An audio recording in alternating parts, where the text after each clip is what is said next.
Okay, hi everybody. Greetings to all of you in Jesus' name. Today we are celebrating Palm Sunday. The church all over. Some people celebrate it this way, some the other. But I intend to bring to you a real and unique, the message of Palm Sunday, because this Palm Sunday is a historical fact, right?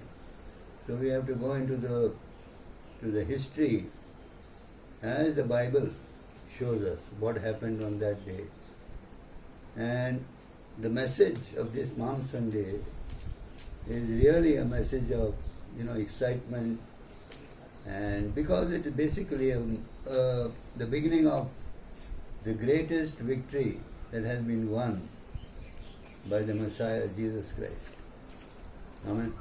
We call this week the Passion Week, because all over the church, Christians are, celebrating and meditating on the sufferings and the passions of Jesus Christ. Now, some people celebrate it this way, some the other way, some don't celebrate it at all. But I, for one, like to go into every aspect of celebration. As the Bible tells and teaches us, everything connected to Christ is a celebration for us. So let's celebrate Him, this week, even though we call it the Passion Week. Let us remember Him, because each one of us is involved in what Jesus did on the cross. In fact, we have been baptized into His death. All right. So Palm Sunday,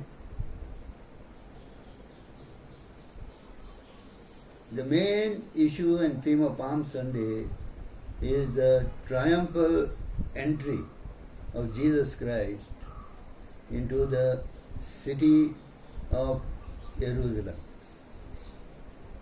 All right? So I just want to show you how Jesus Himself is so particular about fulfilling this entry, and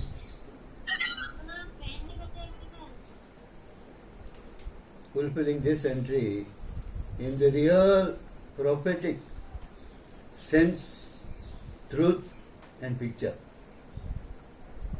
Amen. So this prophecy is in Zechariah chapter 9, 2 verses, 9 and 10. And basically I just want to speak to you about 3 truths.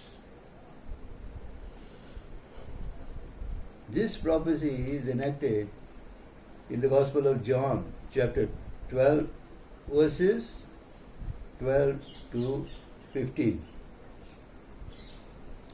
Let's turn first to the Gospel of John, and chapter 12,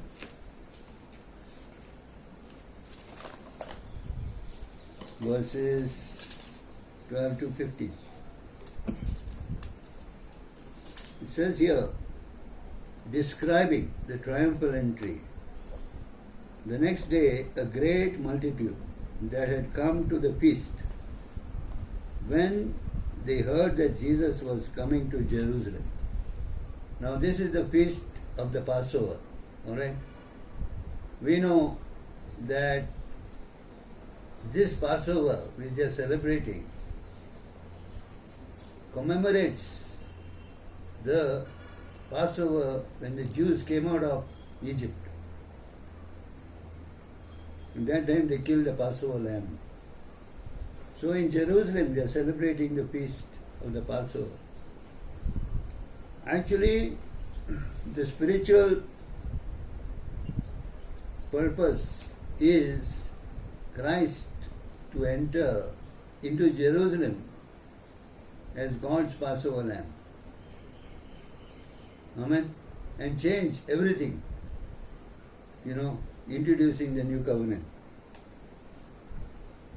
They heard that Jesus was coming to Jerusalem. They took branches of palm trees and went out to meet him. They cried out, Hosanna! Blessed is he who comes in the name of the Lord, the King of Israel. I think this is the first time that Jesus got such a realistic, welcome. Hosanna means, it doesn't mean praise God, as we think. Hosanna means save now. Send prosperity, O God. Save us now. And basically they are asking to be saved from the oppression of the Romans. Their concept of the Messiah is that he will come as the son of David to occupy the throne of David and to dislodge the Romans from Jerusalem and set them free. Verse 14 says, Then Jesus, when he had found a young donkey, sat on it, as it is written. Now Jesus finding a young donkey, this is a prophetic picture, and he just didn't find it by chance. Everything has been prearranged according to the prophecy. Verse 15 says, Fear not, daughter of Zion. Behold, your king is coming, sitting on a donkey's colt. Amen. So this is what the Gospel of John in chapter 12, verses 12 to 15, it confirms the prophecy of Zechariah. So there are three things I just want to share with you here. First is save now. The Jews are crying out to Jesus to save them right now. Save them from the Romans, and send prosperity. The word Hosanna means that. Second thing is the prophecy says, fear not. This fear not is repeated in the Bible numerous times, right from the book of Genesis. And Jesus, right from chapter 13 of the Gospel of John, is preparing his disciples for his departure. And he is constantly telling them not to fear. Now, this is a time wherein the disciples need to be really afraid because of the reality that the one they have put their faith in and trust in is going to be arrested and killed under the Roman government by crucifixion. So they have every right to be feared. But however, they are not aware of what is going to happen through this crucifixion. Although Jesus on several occasions has told them that he is going to rise from the dead. Let not your heart be troubled. Do not be afraid. In my Father's house are many mansions. He is taking them to a different scene altogether. He is saying, if it was not so, I would have told you. I am going to prepare a place for you.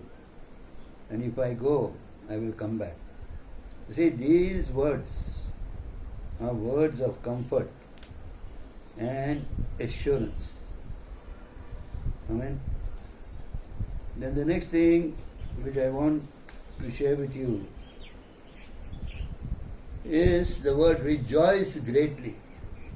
O daughter of Zion, rejoice greatly. Your king is coming. Amen. So in fact, all that happened in Jerusalem, the prophet is saying to rejoice and don't be afraid. You see?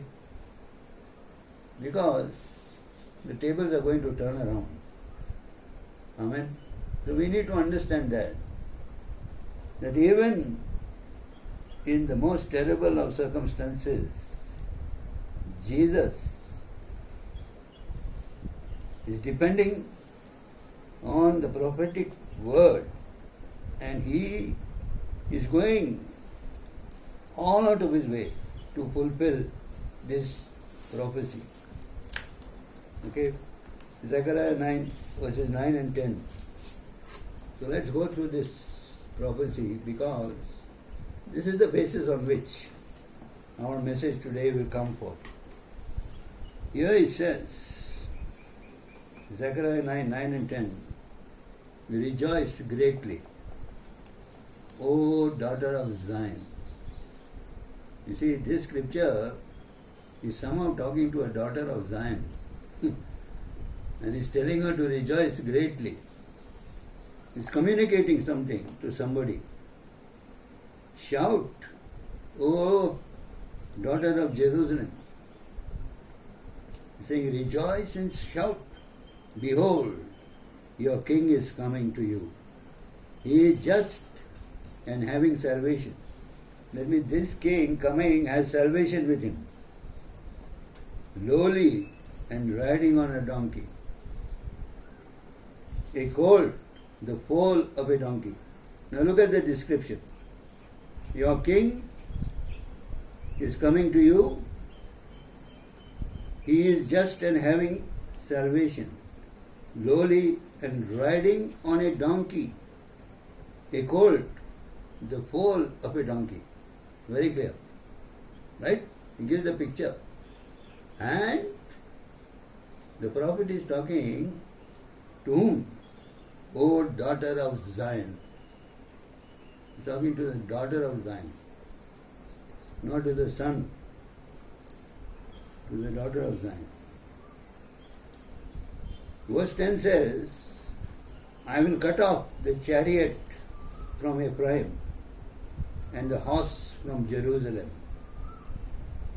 The battle bow shall be cut off. He shall speak peace to the nations. He's talking about this king who is going to come. There won't have to be a grand battle for his victory. He will speak peace to the nations. His dominion shall be from sea to sea, and from the river to the ends of the earth. Amen.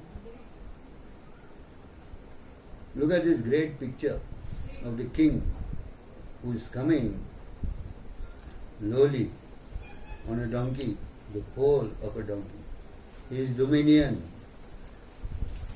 rules over all, sea to sea, river to the ends of the earth. Amen? That is why, rejoice greatly, O daughter of Zion. Amen? Now Jesus, he has 12 disciples with him, right? So these disciples are along with him when he is coming into Jerusalem. They are always with him. Here in chapter 13 and verse 7, it says, awake, O sword, against my shepherd. The prophet is saying, telling the sword, rise up against my shepherd, against the man who is my companion, says the Lord of hosts. Strike the shepherd, and the sheep will be scattered.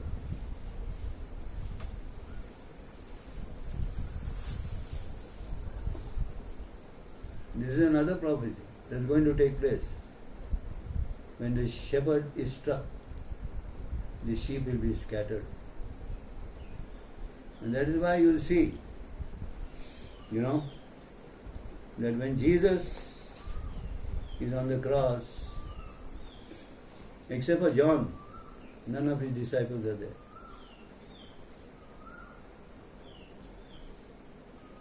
Things have changed. The people who are shouting Hosanna, they are singing a different tune now. Peter, who confessed him as the Messiah, the Son of the living God, is telling a servant girl, I don't know that man. Complete denial. Why? Because the shepherd was struck. And the sheep are afraid now. In spite of the prophecy, in spite of Jesus telling them, do not be afraid. Let not your hearts be troubled. Amen. Matthew chapter 21, verses 1 to 9. Jesus is fully aware of all the prophecies concerning his life, his ministry, his future. So here in Matthew chapter 21, verses 1 to 9, you see, Jesus is coming into Jerusalem, and before Jerusalem there are two towns. One is Bethpage and one is Bethany. He is a very familiar person in Bethany. Everybody knows him there. Maybe also in Bethpage. And most probably it is here in Bethpage where he gets his foal, the donkey. He is determined to find the donkey and to go on the donkey because somebody has to recognize him, The scripture has said, behold, daughter of Zion, your king is coming to you on a donkey. So he has to have a donkey. Matthew 21. We'll see how they got a donkey. Now when they drew near to Jerusalem and came to Bethpage, this is a small little town close to Bethany, Bethpage, Bethany and then Jerusalem. At the Mount of Olives, Jesus sent two of his disciples, saying, go into the village opposite you, and you will find a donkey tied and a colt with her. Loose them and bring them. Jesus wants a donkey. Though numerous times he has walked into Jerusalem. But this is significant. This is historical. This is important. This is fulfilling the prophecy. He says, that donkey is there with the colt. Loose him and bring him here. And if anyone says anything to you, he is giving them, all the cover. You say to them, the Lord has need of them. And immediately he will send them. You see how prophecy is setting itself in place. This has been prophesied, that there is a donkey and a foal somewhere. Jesus knows. He sends these people to bring that donkey. And the donkey has to come. Nobody can stop. Nobody can stop this prophecy from being fulfilled. Not only this prophecy, all the prophecy concerning Jesus. All this was done that it might be fulfilled, which was spoken by the prophet saying, tell the daughter of Zion, behold, your king is coming to you, lowly and sitting on a donkey, the colt, the foal of a donkey. Again, it's repeated here in Matthew. Amen. So the disciples went and did as Jesus commanded them. They brought the donkey and the colt, laid their clothes on them, and set him on them. They put clothes on the donkey, on the foal, and set Jesus on them. And a great multitude spread their clothes on the road. Others cut down branches from the trees and spread them on the road. Then the multitudes who went before and those who followed cried out to Jesus, saying, Hosanna to the Son of David. You see, they are calling him the Son of David. Very, very important addressed to Jesus Christ. They are coming into the right perspective now. The Son of David. Hosanna, save now, Son of David. Okay. Blessed is he who comes in the name of the Lord. Hosanna in the highest. And when he came to Jerusalem, everybody was saying, who is this? Do we see how Jesus got his donkey? Just as the prophetic word regarding him came through Zechariah. Amen. Then now we'll see some other thing about Jesus. Jesus needs to be anointed, for his future, for the next few days, because he needs to be known in actual fact who he is. He needs to be tried under his rightful title, not just something what somebody thinks. So Jesus is here in these 2-3 days, receiving all those administrations to him. We'll see the anointing at Bethany. He was anointed. John 12, verses 1 to 8. Amen. So these are things that happen. And unless we know these things, we will not be able to celebrate this Palm Sunday. Just taking some palms and flashing them around, is not Palm Sunday. It's a historical fact. And there are revelations in this, which we need to understand. We need to read it. They are all in the Gospel and nowhere else. So, here in John 12, verses 1 to 8, we will see. Then, the time is given here. 6 days before the Passover, Jesus came to Bethany. Now, Jesus is in Bethany 6 days before the Passover. Just remember that. So, is it the Passion Week? 7 days in 1 week, okay? So, yes, 6 days before the Passover, Jesus came to Bethany, where Lazarus, who had been dead, whom he had raised from the dead, Lazarus was here, and his friends, Martha and Mary. There they made him a supper, and Martha served. But Lazarus was the one who sat with him at the table. Then there is something very common, everybody knows this.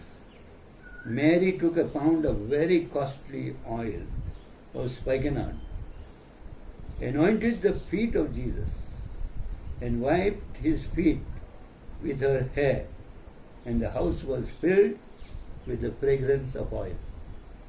Alright. Where is this? In Bethany. In whose house is this? In the house of Lazarus, Mary and Martha. What time is it? 6 days before the Passover. Okay? So this fact is clear, the historical fact. Then Mary comes and breaks this bottle of spikenard, anoints the feet of Jesus, and wipes his feet with her hair. Who does it? Mary does it. It's clear here in the scripture. But one of his disciples, and the name of that disciple is Judas Iscariot, Simon's son, the one who would betray him, said, "Why was this fragrant oil not sold for 300 denarii and given to the poor?" Now he has got an objection here.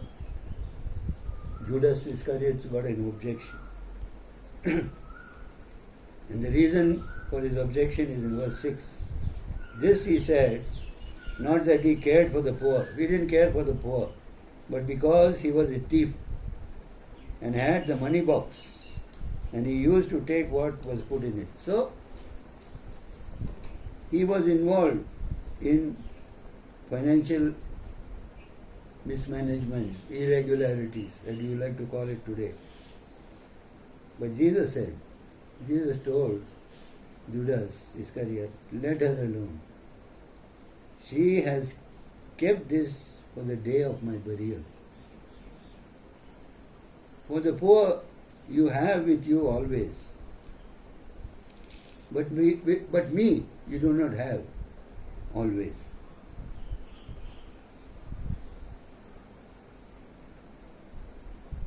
After this, the matter was closed there. This anointing was over. But the chief priests, in the same chapter, in verse 10, they plotted to put Lazarus to death. They wanted to kill Lazarus. You see? Because on account of him, many of the Jews went away and believed in Jesus. Because of Lazarus, people were believing on Jesus. So the chief priests wanted to kill Lazarus. Lazarus is the man Jesus raised from the dead.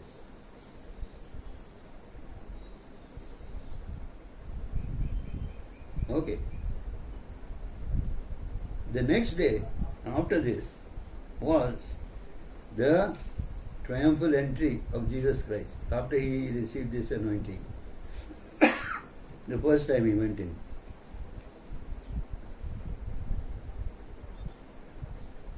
They heard that Jesus was coming. Amen? The people heard.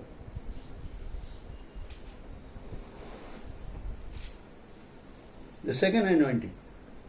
This second anointing is also at Bethany. And we see that in the Gospel of Mark. And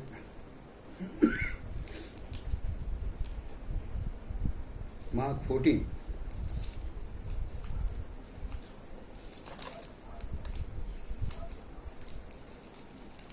Mark 14 verses 1 to 11. Here we are. So what does it say? After 2 days, it was the Passover. In that anointing, the Passover was 6 days away. Here, after 2 days more for the Passover. So, it is not the same day. That was 6 days away. This is 2 days away. Was the feast of unleavened bread, and the chief priests and the scribes sought how they might take him by trickery and put him to death. Here, the chief priests and the scribes, they want to put Jesus to death. So they are planning. They are trying to execute their plan. You know that these kind of desires and plans and all are, diabolical. And there is somebody who is involved in this. He is putting the plans into place. But they said, no, we will not do this during the feast, lest there be an uproar among the people. So, these priests and the religious leaders, they decided to kill Jesus, but they did not want to kill him during this feast, during this Passover. Because they said there are too many people in the city, right? And there will be an uproar. So, let's not do it during this Passover. Verse 3 says, being in Bethany, at the house of Simon the leper. Now this is in Bethany. The place is the same. 2 days more for the Passover. The house is different. It is not the house of Mary and Martha. It is the house of Simon the leper. Jesus sat at a table, and a woman came having an alabaster flask of very costly oil of spikenard. And she broke the flask and poured it on his head. You see, this is the second anointing. Who this woman is, nobody knows. Her name is not Mary. Her name is not given in the scripture. Who is she? Could she be the daughter of Zion whom Zechariah spoke about? How has she come to Simon's house? Is the prophecy being fulfilled literally to a daughter of Zion? Just think about it. Because this is not Mary. And this is not the anointing on the feet. She broke the flask and poured the oil on his head. There is a specific meaning to anointing on the head. That anointing is the anointing for an office, a title and an appointment. The feet could be for burial, no problem, or for anything else. But you see, a woman who nobody knows just comes and pours oil, spiken out on the head of Jesus Christ, 2 days before the Passover. Your king is coming to you, sitting on a donkey. Apparently, she has read, heard, and expecting the Messiah. She knows how he is going to come. And she sees everything, identifies him, anoints him as the king of Israel, the Messiah. Look at the courage of this lady. Today, nobody is looking at this scripture. And people think that it's only Mary who anointed. If you ask somebody, they will say this is Mary. This is not Mary. Name is not given anywhere. Some people, the disciples who were with him, became indignant. Why was this pregnant oil wasted? Why is this waste? Might have been sold for more than 300 denarii and given to the poor. They criticized her sharply. Now look at what Jesus is saying. Let her alone. Why do you trouble her? She has done a good work for me. Jesus knows the power of this anointing. Amen. She has done a good work for me. You have the poor with you always. Whenever you wish, you may do them good. But me, you do not have always. She has done what she could. She has come beforehand to anoint my body for a burial. He is not saying that she has come to anoint me for my title. But he knows that, she knows that, and the prophet knows that he is going to be buried in a particular title. Not just a son of man or a son of carpenter. Amen. He is anointed for a particular purpose. And that is going to be fulfilled. Okay? Actually, his identity is being worked out in this period. Then Jesus says something which is very, very, strange. In verse 9, assuredly I say to you, wherever this gospel is preached in the whole world, you see, he is now referring to the gospel. He is not yet risen from the dead. The atonement is not over. But he is referring to the gospel, which has the implications of his death, burial and resurrection. He says, wherever the gospel is preached, what this woman has done will also be told as a memorial to her. This woman is so important that she is connected to the gospel. What she did for Jesus. These are the words of Jesus Christ. He doesn't say it again anywhere. But we need to catch on to this. Right? Have you heard anybody preaching the gospel and talking about this? I have not heard. But I want to do that. Because it's here. This woman had done something connected to the prophecy of Zechariah. Amen? The anointing of the king was on Jesus. Now, immediately there is a reaction when Jesus said this. Who reacts? Judas Iscariot reacts. Then Judas Iscariot, one of the 12, went to the chief priests to betray him to them. You see, this anointing was so significant, so powerful, so real, signifying his title as the Messiah, the King of Kings and Lord of Lords, that the dark forces pushed this Judas Iscariot to get him killed. It has to be done now. Okay? And when they heard it, the chief priests and all, when Judas went there, they heard it. Oh, that some of his disciples have come to betray him. They were glad because they have more evidence and promised to give him money. So he sought how he might conveniently betray him. Now the situation is changing. Okay, the situation is changing, and these chief priests who did not want to kill him during the feast of the Passover, they are changing their opinion. They are readjusting because there is a dark force behind this whole thing, and they are succumbing to that. Amen.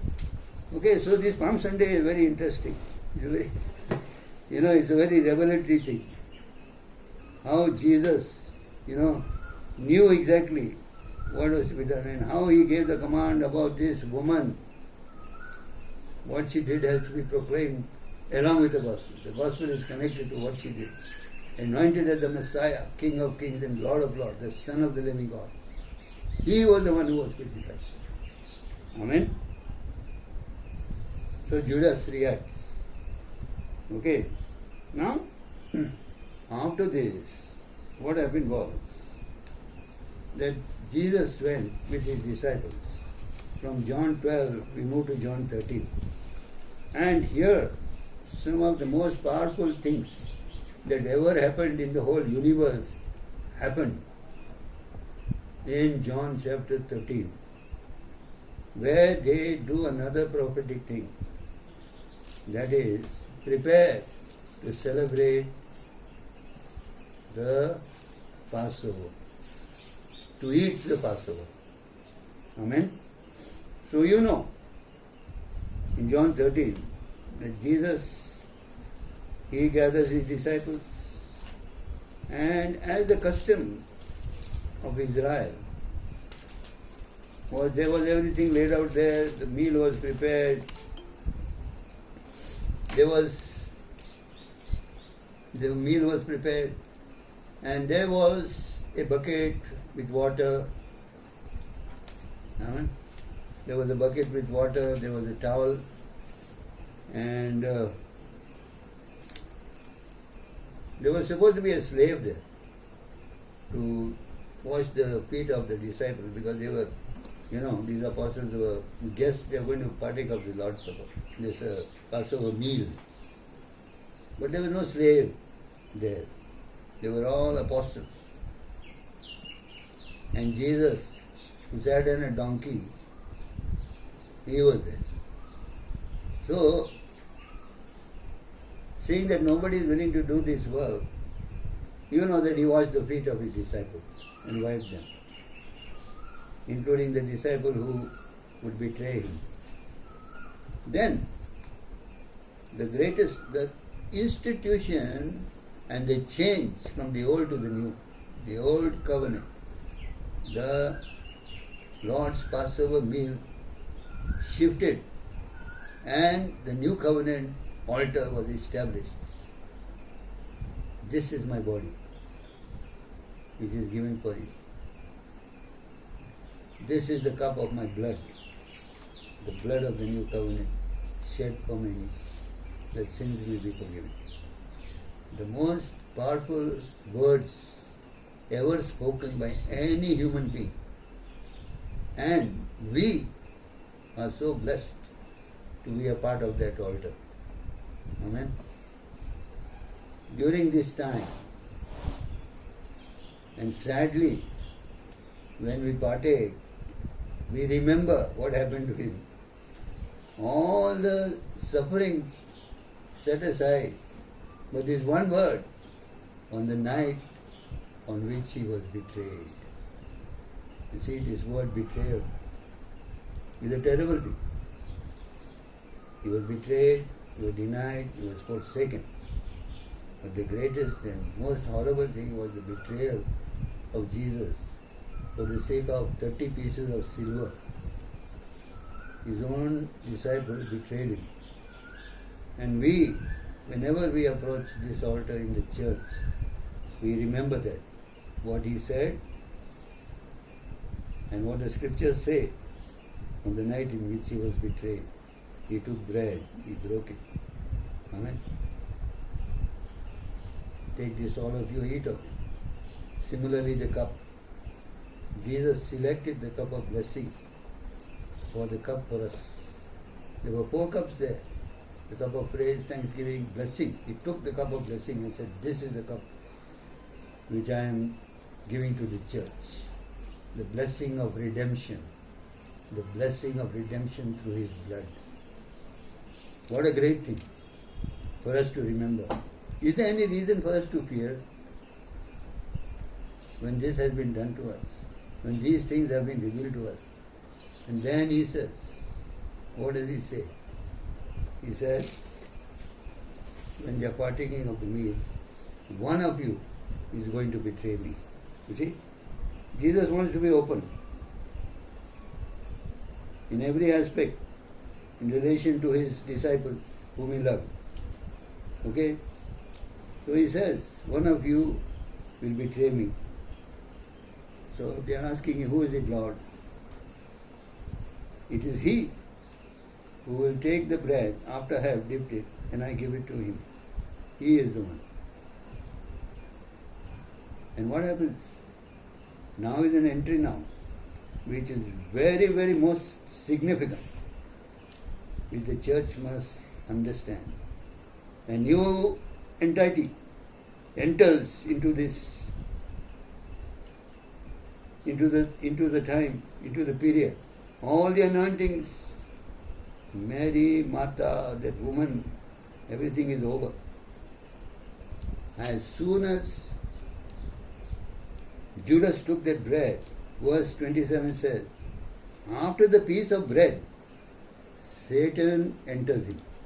Satan enters him. Satan enters this group and enters Judas.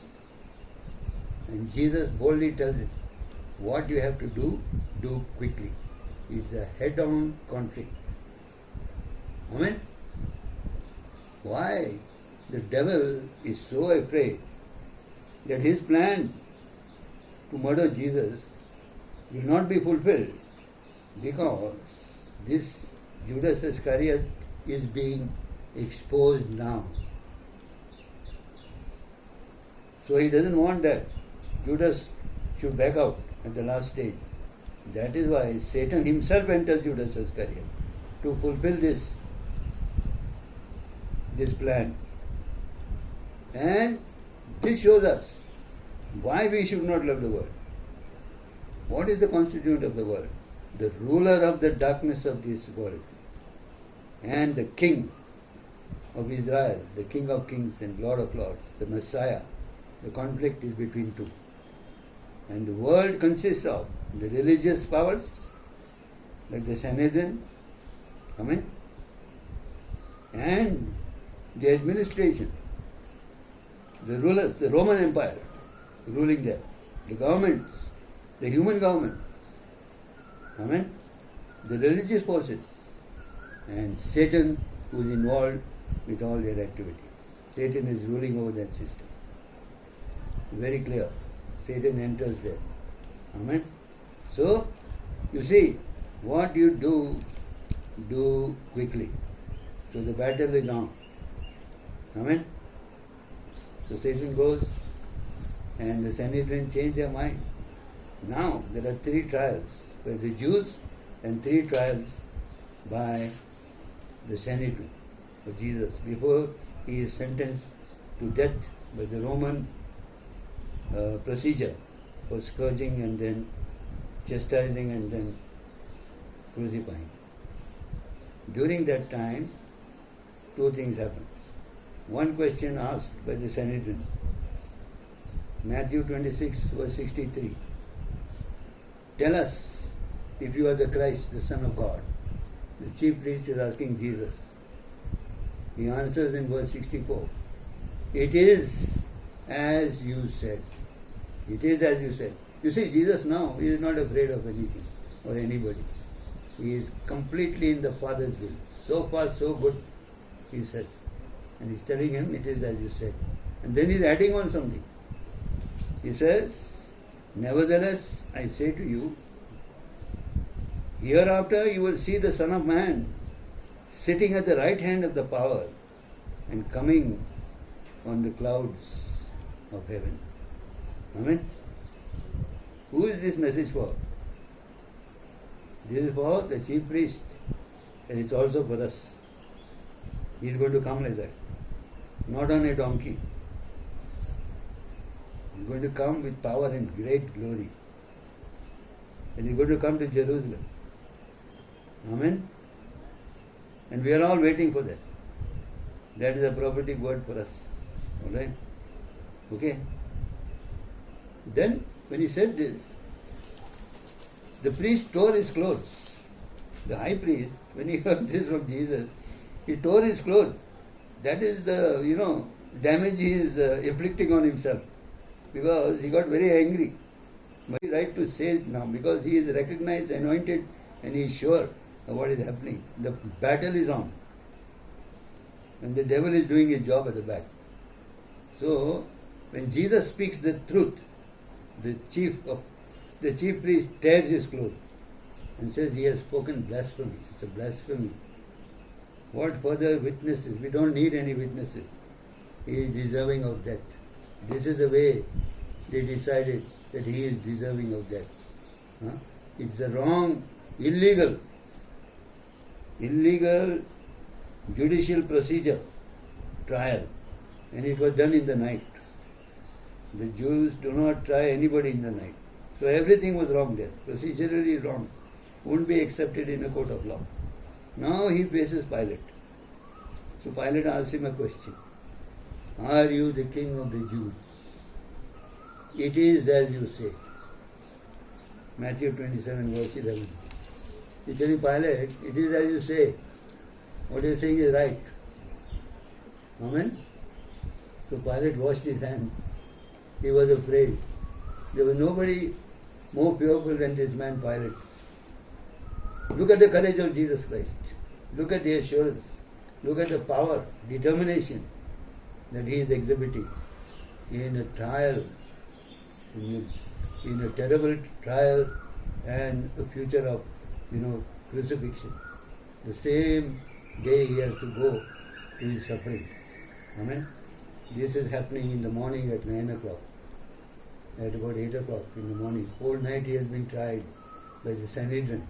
He went to Herod and Pilate again. 3 Roman trials, 3 Jewish trials. Okay, I am covering a bit of Good Friday also in this message.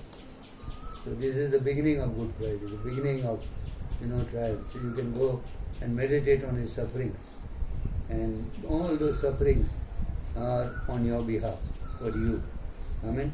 But prepare yourself for his coming, his glorious coming. That is what we are preparing for. Okay? So let us shout Hosanna and praise him. Thank God. Okay, for this Palm Sunday. Thank God for the church, for the revelation to the church. Thank God for the Lord's Supper, that we can partake of his death and burial. Remember Jesus Christ and his marvelous victory. Satan is completely over. Let me tell you that. Amen. Let me tell you that. The victory of Jesus will be seen on Easter Sunday morning, the first day of the week. Alright? So we'll wait for that day. In the meantime, meditate on this, on the scriptures which I have told you, on the anointing on Jesus, and how you are going to react to this message. Alright? Shall we pray? We'll close in prayer. Father, we thank you and praise you. Today, we have entered into everything that we have read, into Jerusalem, into Bethany, Bethpage. We have entered into the reality of Zechariah chapter 9, Jesus coming on the donkey, and the way Jesus has reacted. Lord, we have no reason to fear. We shall not fear, because we are the redeemed of the Lord. We are connected to everything that happened, from the entry of Jesus on the fold to his crucifixion, death, burial and resurrection. And we as a church are waiting for his coming again. Thank you, Father, as we partake every Sunday in the Lord's Supper. We remember him and we give you the glory and the honor. Bless everyone. Bless the church. Anoint the church to carry forward this message of God, and especially the gospel, and with the gospel to tell about the woman who anointed Jesus Christ and poured the oil on his head. Hallelujah. Thank you, Lord. We give you praise and glory. In Jesus' name we pray. Amen. Amen.